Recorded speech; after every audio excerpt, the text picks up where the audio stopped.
welcome to episode 5 of the New Esports Zone League show. I'm Ty Stedman. This week, actually try not to put the camera too high there.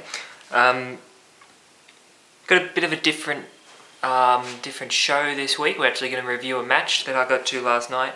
More on that soon. Let's go through round 6 in the Zone League competitions.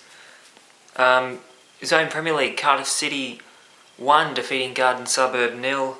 That's at Cardiff Oval.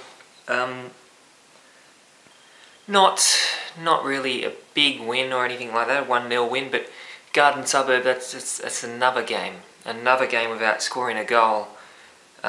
When's it going to come? I'm not sure. This week could be a good chance against the Newcastle Suns. But Cardiff get the win there. Swansea City 3 defeating Morisset United 1. Fairly convincing here from Swansea at home, defeating Morisset. You can't go wrong with that. Somewhat of a derby, I guess. Call it that. I'm starting to think I've already gone through these games. I don't know why. So I'm just going to quickly check to see if these are the proper fixtures from last week or if I'm going through. No, that's right. Okay, well there you go. It's strange. Alright, let's keep going then. So Swansea beating Morisset at home. Swansea big win there. Talking about big wins, Mayfield United 6 defeating the Newcastle Suns 1. Again, fairly convincing from Mayfield. They're top of the table. They're just killing it this season. The Tigers. The Suns not going too well. A lot of draws and now that heavy loss, and we'll see how they bounce back this week against Garden Suburb, indeed, in the bottom of the table clash, I guess. Dudley Redhead 2 defeated by University 4. Dudley Redhead unable to translate their brilliance, I guess, in the FFA Cup. They looked a very good team in that competition in the pre-season, but at the moment their results aren't showing it. They're being defeated by University, who at the moment, the Uni are starting to really shake the competition up a little bit, and I think if they can knock off Beresfield this week, then suddenly University will look like a serious force in this season's competition. Beresfield United 2 defeated by New Lambton FC 3. I don't know what to say about this. New Lambton getting some form together, but Beresfield at home losing again. This is a side that lost probably 1 or 2 games all last year. It's not going well for Beresfield. I don't know what's happening up there at this stage, but that's another loss, and there's not much else you can say about that. We look ahead to this weekend in Zone Premier League. I'm not going to do the tables. I had a look at the tables, consulted the tables before I did the tips, so that everyone knows where they are on the table. New Lambton FC 2 to defeat Cardiff City 1. Cardiff did pick up that big win last week against Garden Suburb, but I think they'll need more, especially at New Lambton. It's a very hard place to go to and win. Mayfield 3 to defeat Swansea FC 1 in the top of the table clash. I think Mayfield, I'm really sold on their form at the moment, heading towards a possible final spot at the moment. They're doing very well, and I think they'll knock off Swansea on the weekend at home. University 2 to defeat Beresfield United 1. I believe this is the first time I've tipped against Beresfield, including even last year. I don't remember doing it, but I'm doing it at this stage because their form is poor.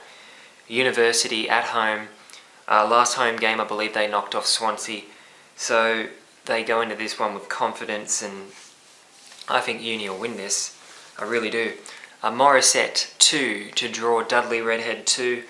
Morisset above them on the table, but I think Dudley need to really start turning things around. I'm not sure they will. That's why I've gone with a draw. Newcastle Suns 2 to defeat Garden Suburb 0. Self-explanatory, that one. Garden Suburb just they can't score goals at the moment. So the Suns at home, generally a decent side. So that's what I've gone with there. Zone League 1, round 6. Jesmond FC 4 defeating Cookshill United 0.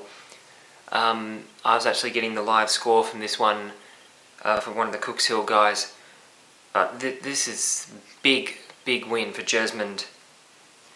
For all those that may have doubted the Jesmond Rams this season and how serious they should be taken and whatnot, they only need to look at this result, 4-0 against a very good team in Cookshill. Jesmond are just taking off. I don't know how many points clear they are at this stage. It'll be 6, 7, possibly 8.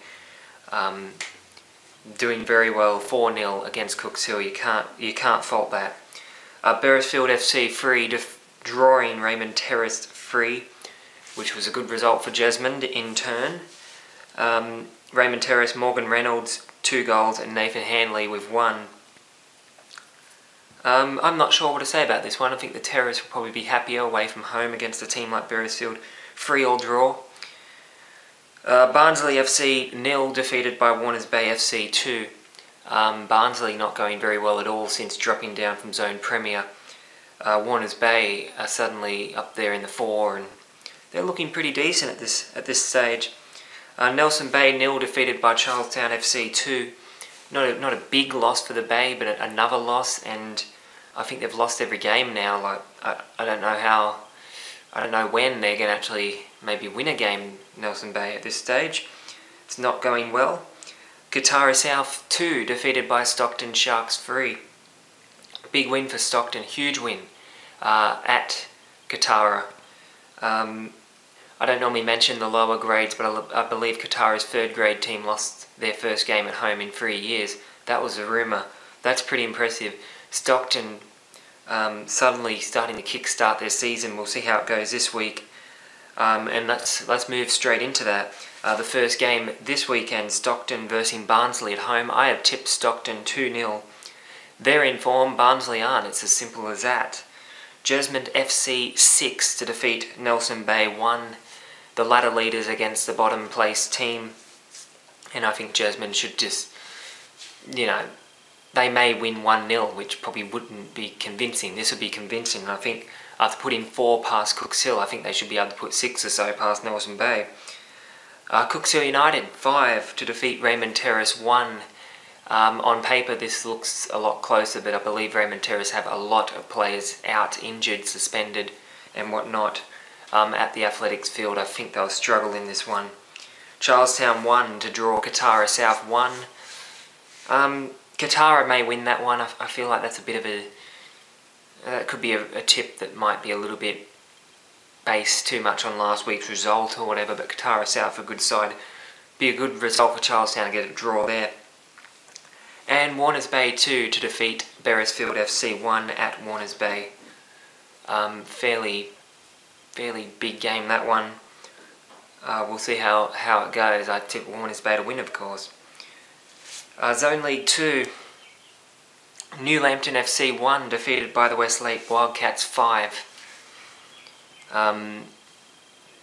Well, I didn't think I'd be seeing the Westlake Wildcats score 5 goals in one game, but last year was a very big struggle. They've come down and they're really starting to look like a formidable force in Zone League 2, whereas you look at a team like Barnsley, who also got relegated and looking like maybe getting relegated again if they're not too careful. They're not exactly pushing in the top 4. Westlakes are. New Lambton's form, they've come up from Zone League 3, they're not going very well at all. 5 goals put against them at home, that's not good. Hamilton Olympic 1 defeating Merriweather Advanced 0. I'm told that it was a goalkeeper error that cost Merriweather here, and credit to them for holding Olympic to just 1 goal. That's fairly impressive, and it shows you that this competition might not be as tight as it seems, might not be as blown out as it seems, I should say. Big game this weekend with Olympic and Wallsend playing. Talking about Wallsend, they were 5-4 victors at the University, over University FC. 9-goal thriller. Wallsend coming away with a win. Muswellbrook versus Hunter Simba. I've got TBC written here. Obviously that hasn't been updated. I believe it was Muswellbrook 6-3 coming away with the win. A big win at home against a decent team in Hunter Simba. More on them soon. And Madawi FC 1 defeated by Maryland-Fletcher 3. Tim Mason with 2 goals and Michael Fitzsimmons with 1 for Maryland-Fletcher. More on them soon as well. Let's go straight into that now actually. Last night I was fortunate enough to head out to Karaka Oval for Maryland-Fletcher versus Hunter Simba in the round 4 catch-up game, I believe it might have been. First zone league game for the season, and I was very impressed with the quality shown. I'm talking, I've been to New FM games, first grade, that were worse than that what I saw last night. So that's credit to those two teams. Let's just quickly go for reserve grade. I don't normally cover reserve grade, but I feel like I was there, so I might as well. I was there for most of the game. Maryland-Fletcher 1, defeated by Hunter Simba 2. Simba victorious after a quality second half, 2 goals. Ibrahima Fayam and Mamadou Ba with those goals. Brendan Lee with the goal for Maryland-Fletcher in the first half. They've beaten for just the second time this year, Maryland, in 6 games. Decent young players involved here, and it's something that I don't know too many zone league teams or who's in the lineups or whatnot, but I know some clubs have reserve grade, feature more experienced players, that might be a bit washed up, could be the right word. Players who are approaching 40-ish and playing reserve grade. That's generally what I think of reserve grade. Third grade, of course, in Zone Premier, I think more that of 19s, 18s, or all that aside. This is what I'm saying is Maryland-Fletcher's reserves team. I really like how it works there. Some experienced head, Peter Fraser, the head coach, playing for them. Some experienced heads in that team, and then some good young players involved at Maryland. Jordan Quinn was one I remember from the FFA Cup against Wallsend FC. They looked very decent, and Brenton Clough, another. Dylan Halligan looked like a decent player as well. So the future, I think, is bright at Maryland-Fletcher. And real quickly, on the actual ground itself, heading in there, we're driving into Fletcher. I've never actually, I don't remember the last time I went to Maryland, let alone I've never been to Fletcher, I know that. So I had no idea where we were going, and it seemed like we were turning into some sort of fancy estate, and it's a very nice area. The car park of the ground, the whole surroundings, basketball courts, playgrounds, 2 soccer fields, very, very bright lights, a canteen that was built 2 or 3 years ago, and a double-story clubhouse. Really, the pitch itself, I think, is the only letdown for them.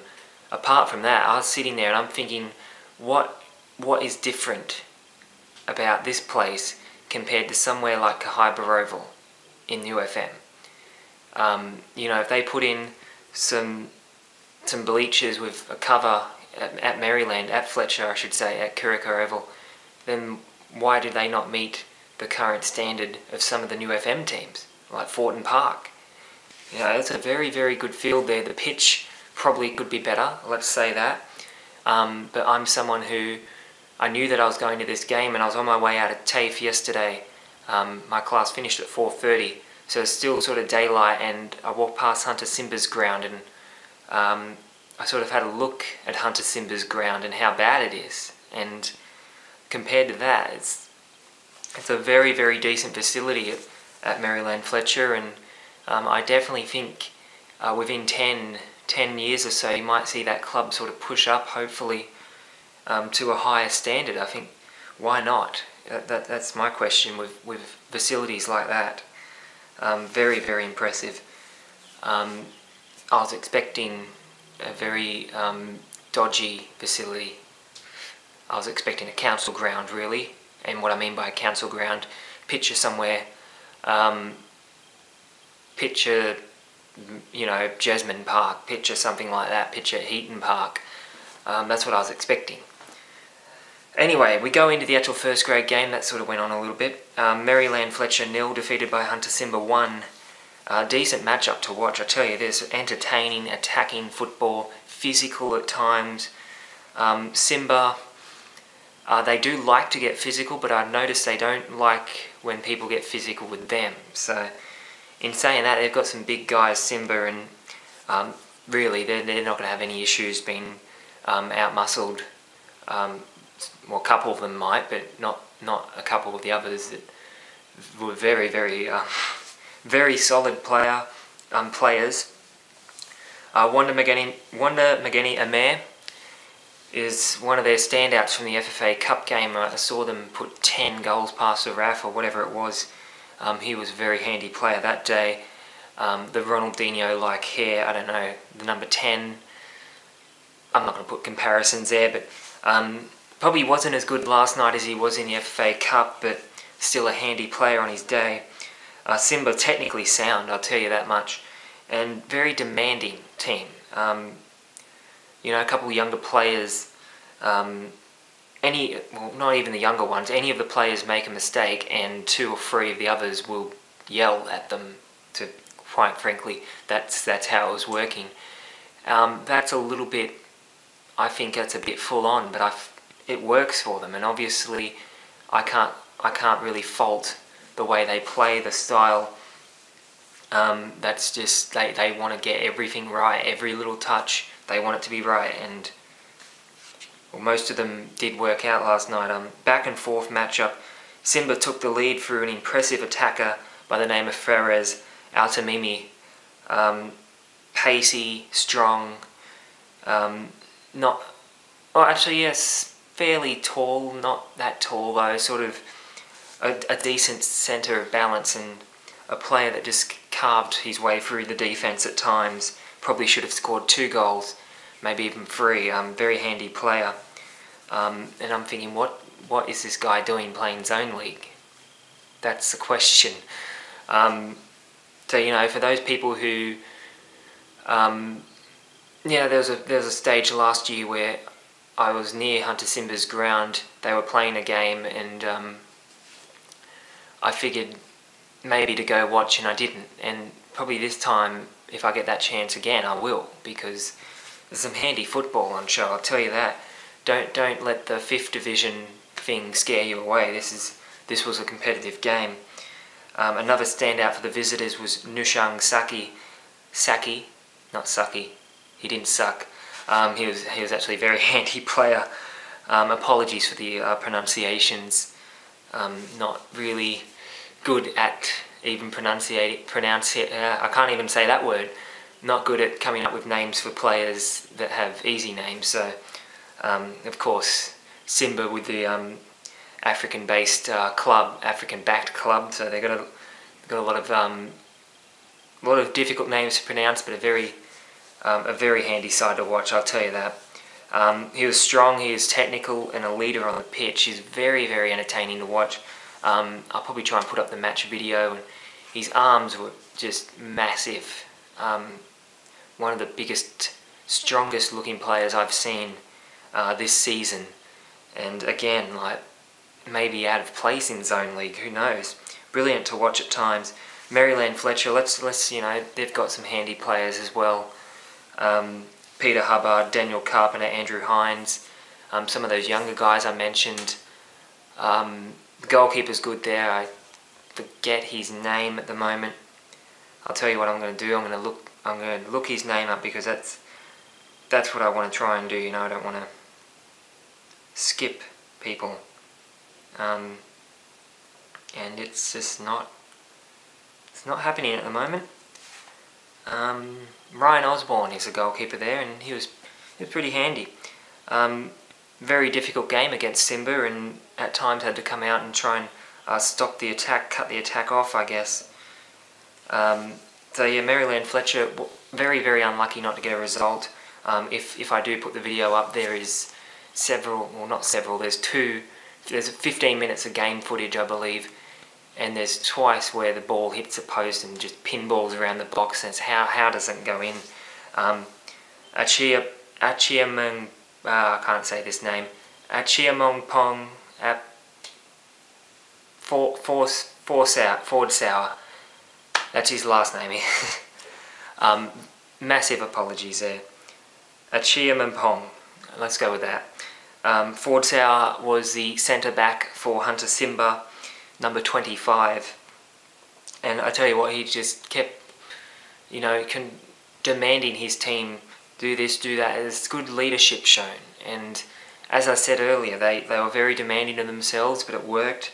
They defended very well. At times they were very lucky not to concede, and they came away with a 1-0 win away from home. Maryland-Fletcher no doubt ripping their hair out at that. Hunter Simba pick up their second win of the season, and they'll be looking to build on that against Merryweather Advance this week. And I've heard Simba have had a lot of send-offs this year, but there was no sign of that last night. There was no real ugly challenges or anything like that, which was good to see. Even in reserve grade, there's nothing really too out of hand. So credit to that, and props to both teams. Very entertaining game, and definitely will consider watching either of those sides again if there is a chance. Of course, I'm normally fairly busy with New FM on the weekends, but last night I was free, and I believe I made the right decision to head out there. It was bloody freezing though. Next time I will dress more accordingly. Okay, let's move on to Zone League 3. Everyone's favourite competition, isn't it? Cahibah FC 2, drawing Argentine United 2. The ladder leaders finally held to a draw. I forget how this one played out. I forget if someone came from behind or whatnot, but Jason Bone and Jade Sinclair, Cahibah scorers, Ty Goldsmith of course, and Josh Boot, the scorers for Argentine United. As I said, I forget how this one played out.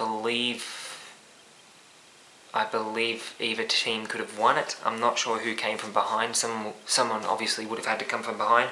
2-2 draw. Argentine go into the bye. They're still well clear of second place. I think they're 5 or 6 points clear. Cahibah, definitely very decent result for them.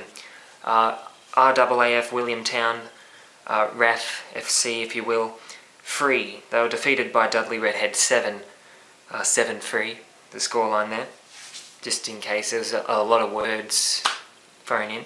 RAF Williamtown FC, definitely one of the longer club names in the city. Brendan Boatswain got 2 goals, and Ethan Verdich also got 1 for the RAF. Don't know the Dudley goal scorers. A big win for Dudley though, and they've got a very big test this week against Hamilton Azuri. And I was actually going to come to this game on tomorrow night, actually, Friday night. Out there at Dudley at 8 o'clock. I was going to head out there and watch, and I was happy to do it, but I have to go to Singleton on Saturday, and I have to be at Singleton before 9 o'clock. So, being at Dudley until 10 o'clock at night, probably not get home till 11:30. It's maybe a better decision to miss that one at this stage. There are all sorts of noises in the roof. I think there's birds or something in my roof. I don't know. Hamilton Azuri, let's leave that one till last. Bulwarra Lawn 2, defeated by Abermain Rams 3. I don't have the goal scorers for this, but Abermain, I tell you what, they are definitely in some form. They've picked up 2 decent results, and to beat Bulwarra at home, that's a good result for Abermain, and maybe that will continue now, who knows. Hamilton Azuri 10, defeating Mayfield United 0. This is a team that got beat 17-0 by Broadmeadow Magic. Now they're winning 10-0. Crazy, isn't it? Jackson Bush got 5 goals. Andrew Bailey 2, Chris Barnett 1, Josh Dar 1, and Michael Sneesby, captain coach, also getting 1 for Hamilton Azuri. It's just Mayfield shocking form at the moment. just totally outclassed on the day at Smith Park. It happens. I just realised that I didn't do the tips for Zone League 2, so I'm going to do those now for this weekend. Westlake Wildcats 4 to defeat University FC 2. Westlakes are in some form. Uni, they're a tough team to beat, but at Westlakes, at Fishburn Field, I expect them to get the win. Merriweather 3 to defeat Hunter Simba 1 at the TAFE. Tech College Oval, I guess you can call it. It hasn't been called Tech College for a long time. But Merriweather to win this one. Hunter Simba looked good last night, but from what I've heard from the scores I've seen, this Merriweather team look handy. Musselbrook FC 6 to defeat Madawi 1. Self-explanatory, that one. Madawi's season's not going very well at the moment. Musselbrook will be looking to pick up a big win here. Maryland-Fletcher 3 to defeat New Lambton 1. Again, New Lambton struggling at the moment. Maryland will be looking to bounce back from that midweek loss to Hunter Simba. And in the match of the round, Wallsend versus Hamilton Olympic. At Wallsend, I have gone Olympic 4-3 in what will be an entertaining matchup, hopefully. Top of the table game, Olympic can really prove themselves as premiership favourites, really. If they beat Wallsend, then who else is there? That's my question. Zone League free tips, here we go. Friday night, Dudley versus Hamilton Azuri. I've gone 3-1 for Azuri. They won 10-0 last week, let's be honest. How do you tip against a team that wins 10-0? That's my question. Edgeworth Juniors to be defeated by Bulwarra Lawn 2. Bulwarra to get back in form, the Bush Rangers. Abermain at home to the RAF 3-1. Abermain looking very good at the moment. RAF inconsistent. They can be decent on their day, but they seem to not really be doing as well this year as they did last. And in the final game, I have gone Mayfield United 0 to be defeated by Cahiba FC 5 at home. Mayfield, just their form, I mean, they lost 10-0 last week. I've gone half of that. Cahiba probably going to beat them, I'd say. So that's that. That's the Zone League show for this weekend. This week, I guess. Not weekend. Really enjoyed last night at Maryland, and I will be getting to more Zone League catch-up games as they happen. I'm sort of thinking maybe Cooks Hill Barnsley next Tuesday. That doesn't sound that good. The athletics field on a Tuesday night. I've done it plenty of times, but we'll see what happens. Barnsley probably not the best team to watch at the moment, but last night was very entertaining, and there's a lot of Friday night Zone League free games coming up soon. Definitely going to try and get to a few of those. So that's all for episode 5, I think it is, of the Zone League show. I'm Ty Stebbin, and I will see you next week on Thursday afternoon-ish. That's generally the time frame at the moment. I'll see you next week anyway.